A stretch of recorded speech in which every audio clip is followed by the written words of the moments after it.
Olá, olá pessoal, sejam muito bem-vindos a mais uma aula de resolução de questão. Vamos mudar um pouco aqui o formato, ao invés de resolver 10 questões, eu vou resolver apenas 5, porque aí fica uma aula mais dinâmica e eu consigo explicar melhor as questões, às vezes me estender mais nos materiais. E afinal de contas, isso aqui é um reflexo do que eu entendo que é importante realmente numa preparação para o concurso, que é a resolução de questão. Eu falo que eu sou um entusiasta dessa forma de se estudar, por quê? Porque com resolução de questão você consegue estudar aquele ponto específico que você está vendo ali na teoria, seja assistindo uma aula, lendo um livro de doutrina, resumo, PDF, sinopse, enfim, o que quer que seja, e você consegue também ir conciliando com outros temas já mais avançados da matéria, para você ir fazendo esse bate-bola, sabe, esse vai e volta. Afinal de contas, o estudo para concurso ele é repetição, repetição e você ir ali sempre revisitando aquelas matérias. Então vai chegar o ponto que inicialmente um ponto específico da matéria você vai ler pela doutrina, e aí depois lá na frente você vai resolver questão, vai ter outro que você vai fazer o contrário, você vai fazer uma questão sobre aquele assunto, ainda que não tenha estudado especificamente, e lá na frente você vai revê-lo ali na doutrina, no livro, na sinopse, no resumo, enfim, por onde quer que seja. Só que, claro, nós precisamos sistematizar isso de uma forma clara, de uma forma objetiva, de uma forma que faça sentido. Não pode sair fazendo questão aí a esmo, beleza? Para quem não me conhece, meu nome é Moacir Neto, sou delegado da Polícia Civil aqui de Minas Gerais já há 13 anos. Sou um apaixonado aí pelo desenvolvimento pessoal que o estudo para concurso e apenas o estudo para concurso proporciona. Afinal de contas, eu acho que é uma das atividades que te proporciona realmente aquele autoconhecimento, aquela posição de humildade e aquele desenvolvimento pessoal, né? Realmente você crescer como pessoa. Então, eu acho, de fato, muito bacana, tá? Eu peço para vocês encarecidamente que se inscrevam no canal, caso ainda não sejam inscritos, ativem notificações para não perder nenhum conteúdo, nenhum vídeo, seja referente às nossas aulas teóricas que nós colocamos todas as segundas-feiras, ou as aulas de resolução de exercício todas as sextas-feiras, ou outro vídeo qualquer que eu vou me aventurando aqui, colocando para vocês, que eu faço realmente com todo o carinho do mundo, beleza? Então, sem mais delongas, vamos para a nossa aula.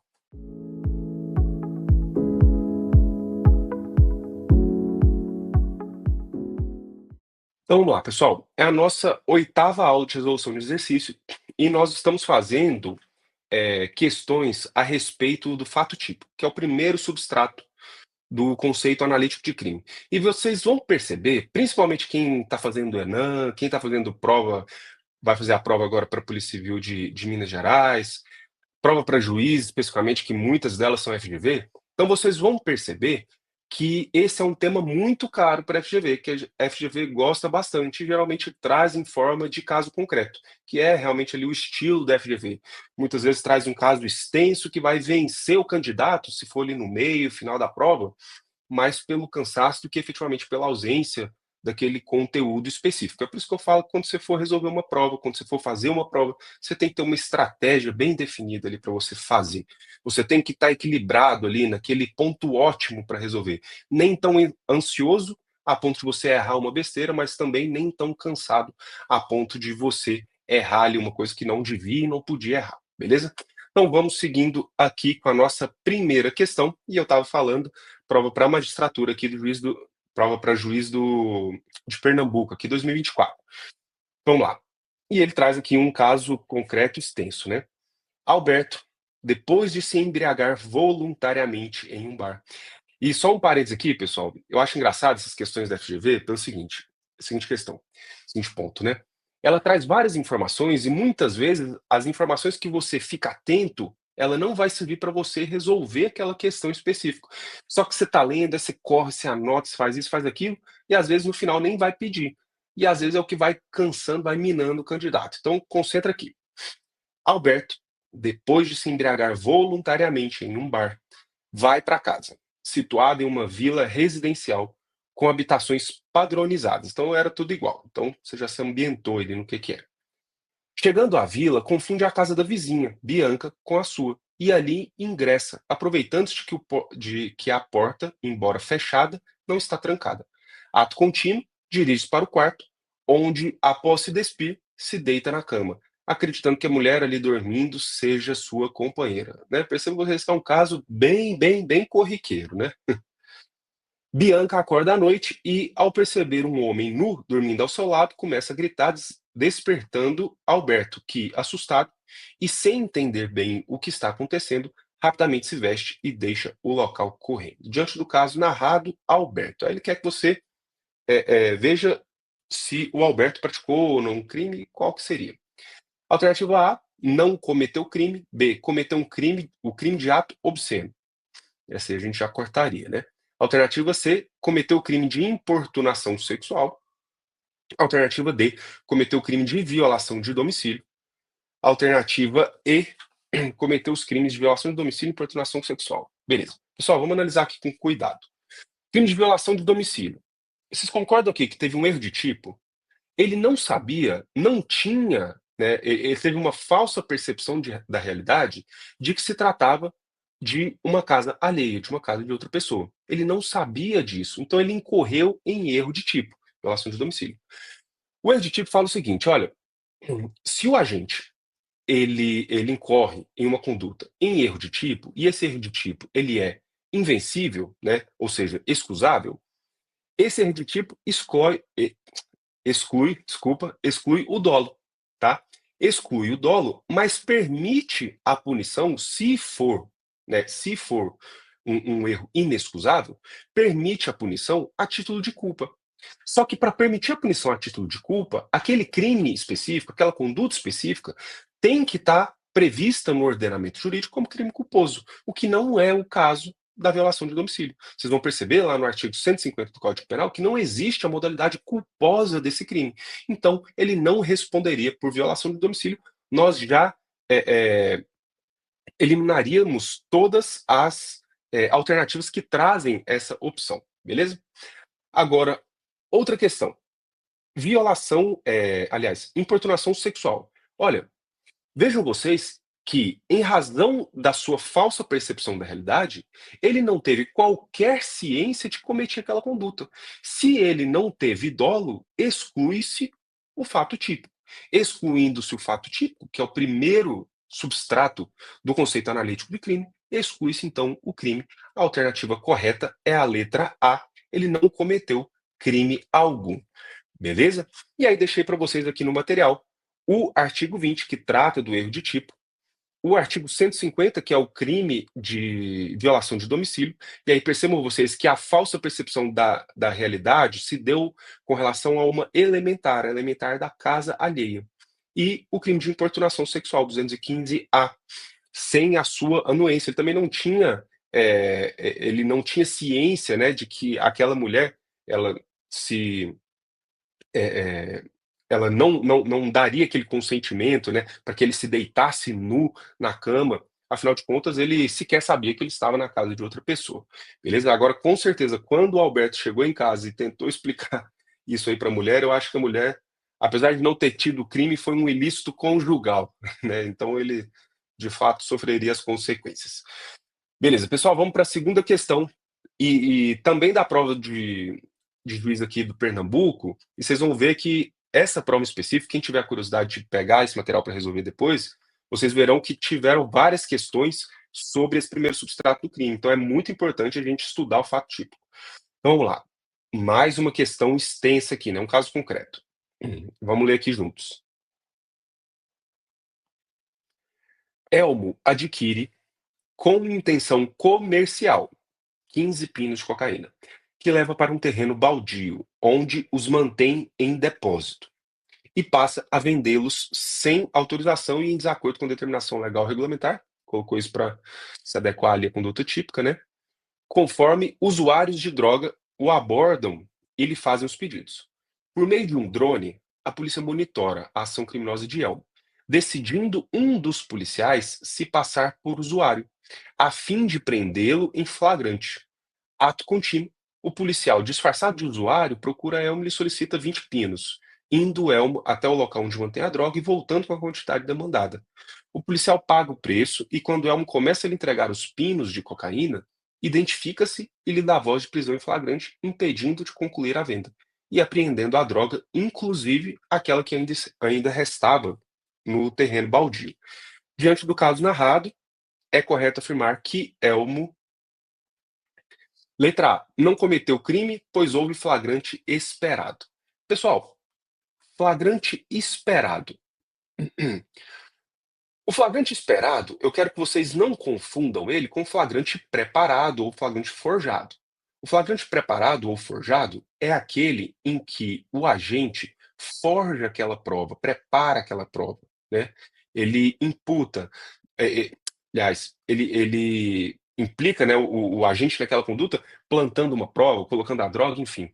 No linguajar policial é aquela famosa javanesa, né? Então, não confundam esse flagrante forjado, preparado, com o flagrante esperado. O flagrante esperado, ele é totalmente válido, ele é ok. Por quê? O agente policial, ele tem uma ciência completa daquele fato. Ele já monitorou por drone, ele já sabe ali que está acontecendo a aquela venda, né, teve a compra daquela droga, ele armazenou, continuou ali com ela em depósito, depois vendia para usuários que chegavam e pediam da droga, enfim. Então, o policial já tinha total ciência daquela conduta. Ele apenas esperou o momento adequado para deflagrar aquela ação. Então, não é o caso dessa alternativa, a alternativa está errada. Letra B, não cometeu crime, pois houve flagrante preparado. Pô, não houve flagrante preparado porque não teve nenhuma ilicitude, né, nessa prova, angariando essas provas. Letra C, cometeu crime de tráfico de drogas, que se consumou no momento em que ele vendeu ao policial disfarçado 20 pinos de cocaína. Na verdade, pessoal, o tráfico de drogas ele se consumou com aquisição. Percebam vocês que lá no artigo 33 da Lei de Drogas, 11.343, existe de fato um núcleo, um verbo que fala em adquirir. Então, quando ele adquiriu aquela droga, ele já incorreu na conduta, já cometeu o crime. Letra D, cometeu o crime de tráfico de drogas, que se consumou no momento em que ele adquiriu 500 pinos de cocaína com intenção comercial, é nossa alternativa correta. E a letra E, cometeu o crime de tráfico de drogas na forma tentada, também não, porque já foi consumada. Agora, claro, pessoal, vocês têm que ficar atentos numa questão específica, antes da gente passar aqui para a explicação, material da explicação. Olha, o tráfico de drogas é um crime de ação, um tipo de ação múltipla, né, ou de conteúdo variado. Por quê? Porque ele traz vários núcleos: adquirir, vender, ter em depósito, trazer consigo. Então, são vários núcleos do tipo, né? E se o agente pratica mais de um deles no mesmo contexto criminoso, como foi o caso da questão específico, ele não vai responder por 2 crimes, ele vai responder apenas por um. Mas existem núcleos do tipo, naquele tipo penal, que são crimes instantâneos, que se consumam com uma única ação. É o exemplo do núcleo adquirir. A partir do momento que ele adquire aquela droga, ele já consumou o delito de tráfico de drogas. Por outro lado, existem verbos, existem condutas que se traduzem em crime permanente, que é o caso, por exemplo, de ter em depósito. Ter em depósito, enquanto o agente mantém aquela droga sob a sua posse, né, sob a sua propriedade, ali, o seu domínio em um depósito, ainda que um depósito distante, que não esteja ali em contato físico imediato, ele está incorrendo no crime a todo momento. Afinal de contas, aquela conduta só se encerra por vontade daquele agente, tá certo? Então, feitas essas considerações, já vimos qual é a alternativa correta, e aí eu trouxe para vocês aqui algumas jurisprudências interessantes do STJ, que eu preciso que vocês fiquem atentos. A primeira delas, jurisprudência faz parte aqui da jurisprudência em tese do STJ, edição 131. O tráfico de drogas é crime de ação múltipla, nós já falamos, e a prática de um dos verbos contidos no 33 caput é suficiente para consumação. Então, independe se ele praticou mais de uma. Se ele adquiriu, adquiriu, depois teve em depósito, depois vendeu, o crime já está consumado. Agora, eu trouxe essas duas jurisprudências aqui, e eu quero que vocês fiquem atentos que tem um certo conflito entre elas, né? Claro, são situações distintas, tem ali especificidades distintas em cada uma delas, mas de certa forma vocês têm que ficar atentos a esse raciocínio promovido pela STJ. Vejam essa aqui. O simples ajuste de vontade sobre o objeto por ocasião da encomenda da droga, basta para constituir a conduta abrangida pelo verbo adquirir. Inconcebível se falar por isso em meros atos preparatórios. Então ele fala o seguinte: olha, a partir do momento que ele negocia, ele encomenda a droga, pô, não há que se falar em atos preparatórios. O agente já começou a incorrer na prática daquele crime. Ele pode, porventura, responder-lhe por um crime tentado, ou eventualmente até um crime consumado, se ele conseguir efetivar a sua conduta. Essa foi a posição do STJ, nesse HC, no ano de 2022, no final de 2022. E aí agora, recente, no início de 2023, nós tivemos essa outra aqui também do STJ, só que da quinta turma. E existe um certo conflito entre a quinta e a sexta turma, né? Mas o STJ falou o seguinte: olha, a mera solicitação do preso, sem a efetiva entrega do entorpecente ao destinatário no estabelecimento prisional. Então aqui foi uma situação muito, muito específica. Configura ato preparatório, o que impede a sua condenação por tráfico de drogas.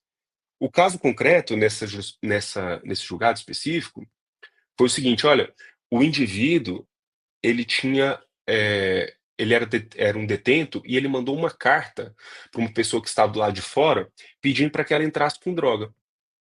E aí, quando ela tentou entrar com droga, a área de inteligência da Polícia Penal acompanhou aquilo ali, né, identificou, enfim. Quando ela tentou entrar com a droga, ela foi presa. E aí, então, que quiseram imputar aquela conduta do tráfico de drogas tanto àquela pessoa que estava entrando no presídio quanto ao próprio detento.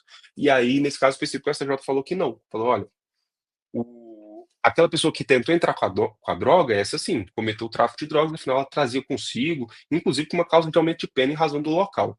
Agora, o detento não, foi mero ato preparatório, ele mandar uma carta, ele pedir para que aquele indivíduo, ou aquela mulher, enfim, entrasse com droga para ele, beleza? Então fiquem atentos aí, essa jurisprudência que eu trago para vocês. Vamos seguindo aqui, questão de número 3, também da mesma prova. Percebam que foram muitas, né? Quem não estudou, ficou a ver navios aí nessa prova. Vamos lá.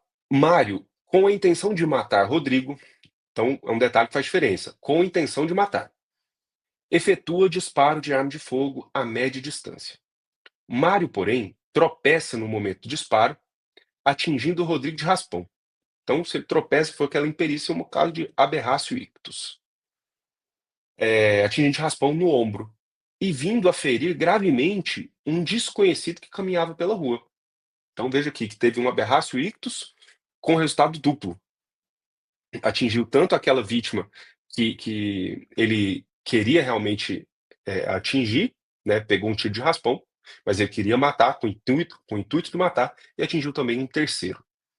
Ficou gravemente ferido, né? Feriu gravemente um desconhecido que caminhava pela rua.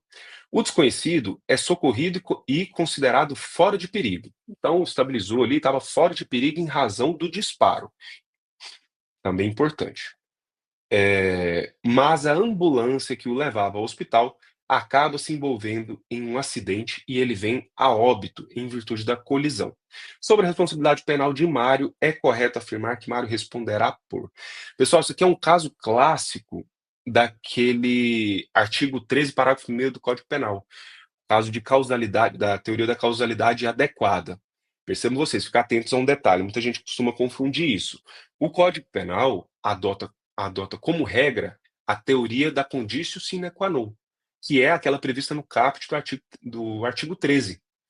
Ele adota a teoria da causalidade adequada como exceção, apenas naqueles casos do artigo 13, parágrafo 1º.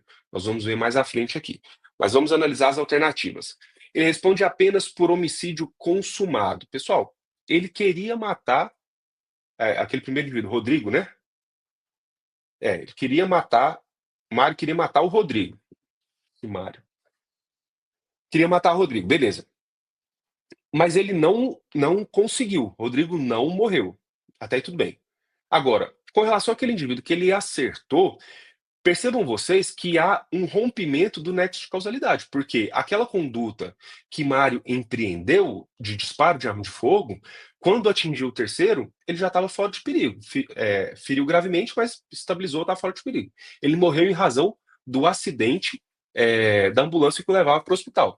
A questão aqui é saber se essa com causa relativamente independente, e relativamente por quê? Ora, porque se ele não tivesse sido atingido pelo disparo de arma de fogo, ele não precisaria da ambulância, ele não se acidentaria, ele não morreria, beleza? Então, relativamente independente.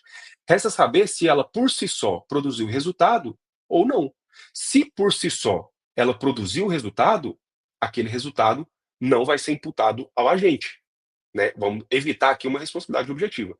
Agora, se por si só ela não foi capaz de produzir aquele resultado, aí então nós imputaríamos aquela conduta ao agente e aí não seria o caso de você excluir. Agora, claro, excluindo aquela conduta, né, aquela imputação ao agente, em razão de uma concausa relativamente independente, que por si só produziu o resultado, ele vai responder apenas pelos atos até então praticados. Então percebam que os atos até então praticados, com relação àquela vítima, aquela terceira, foi aquele terceiro que passava, uma lesão culposa, né?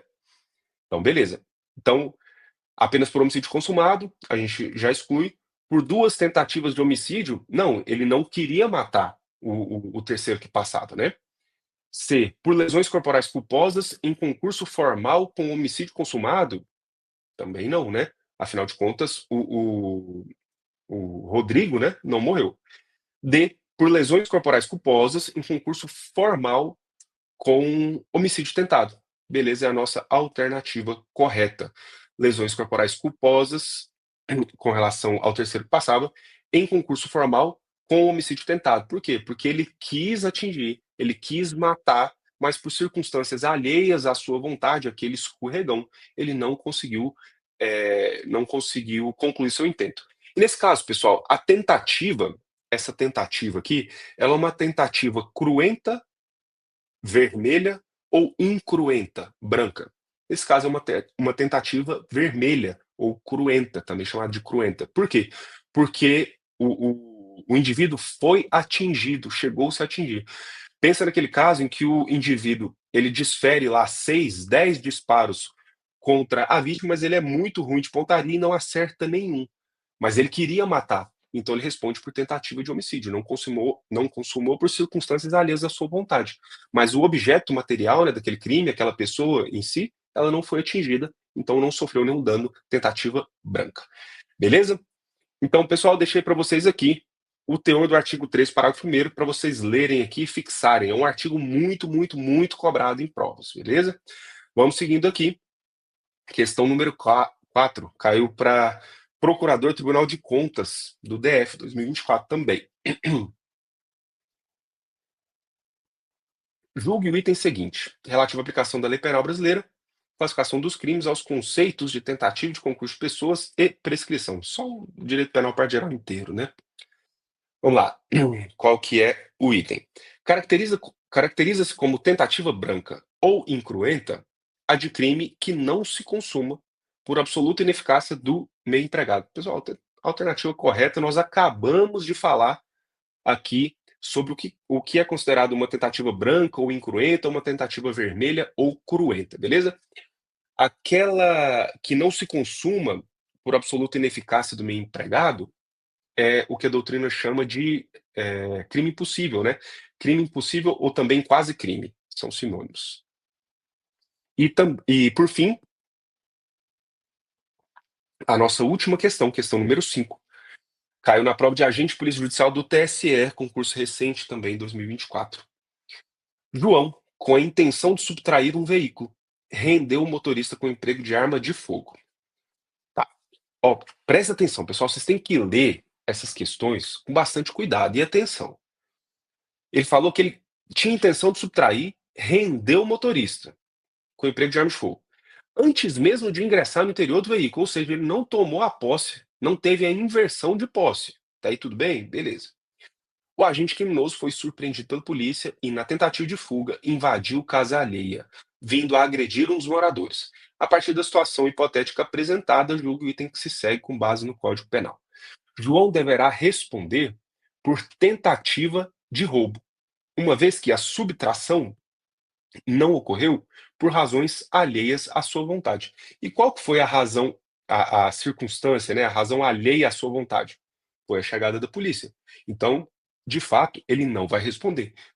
E ele vai responder pelo roubo? Vai, porque ele já praticou a violência, a grave ameaça, né, contra a vítima. Então ele já praticou elementos ali do tipo penal, ele já iniciou a sua conduta.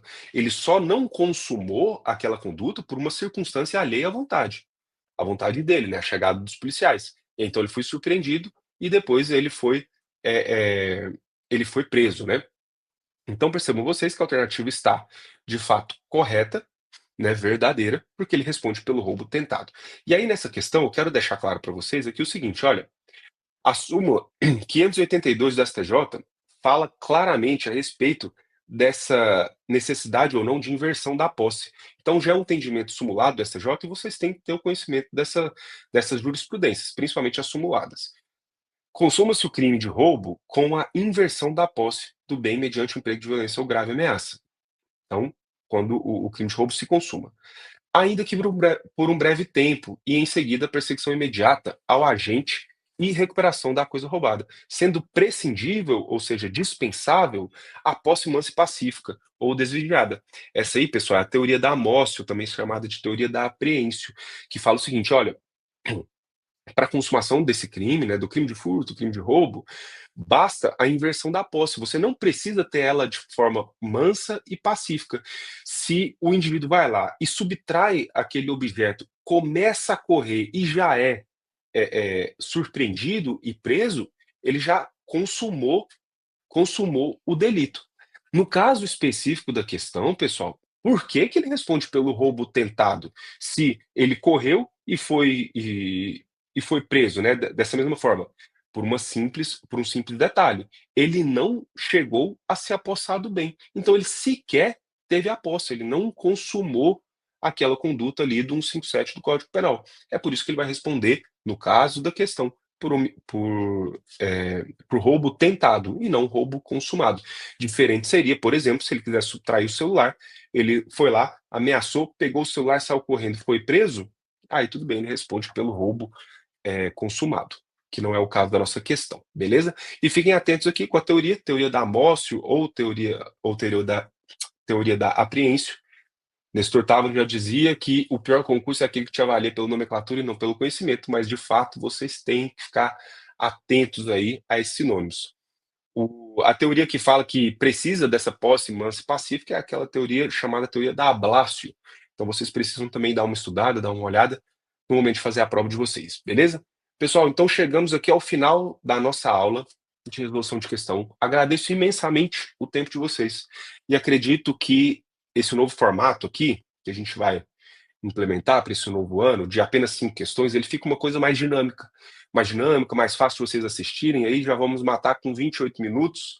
Se você cortar a introdução, cortar o final, você pega aí uns 17 minutos, 20 minutos, sei lá, e já adianta muito para vocês, beleza? Então eu vou ficando por aqui. Novamente peço para vocês se inscreverem no canal se não forem inscritos, ativar as notificações para não perderem nenhum vídeo, seja das aulas teóricas que nós colocamos às segundas-feiras, seja das aulas de resolução de exercício que colocamos todas sextas-feiras, tá? Na semana retrasada, eu falhei uma semana com vocês por motivos pessoais, eu estava viajando, estava de férias, fui aproveitar um pouco a família também, virada de ano, e aí eu não gravei uma aula de, de teoria e não gravei duas de resolução de questão. Então, essa semana que entra agora, eu vou gravar duas de resolução de questão para a gente caminhar junto, né? Tanto as questões, tanto as aulas de teoria quanto as de resolução de questão, beleza? Vou deixar disponível aqui os materiais, esse material da aula, para vocês irem montando ali o material de vocês, tá certo? Pessoal, persistam aí na caminhada de vocês, é só uma questão de tempo, a gente sabe que vai passar, a gente só não sabe quando, vocês precisam ter essa fé. E aquela máxima, né, aquele clichê de que só não passa quem desiste é a mais pura verdade.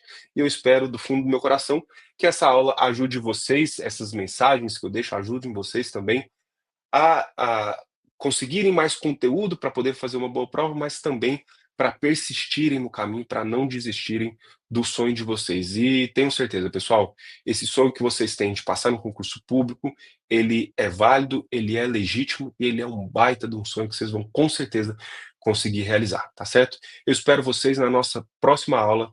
Tchau, tchau.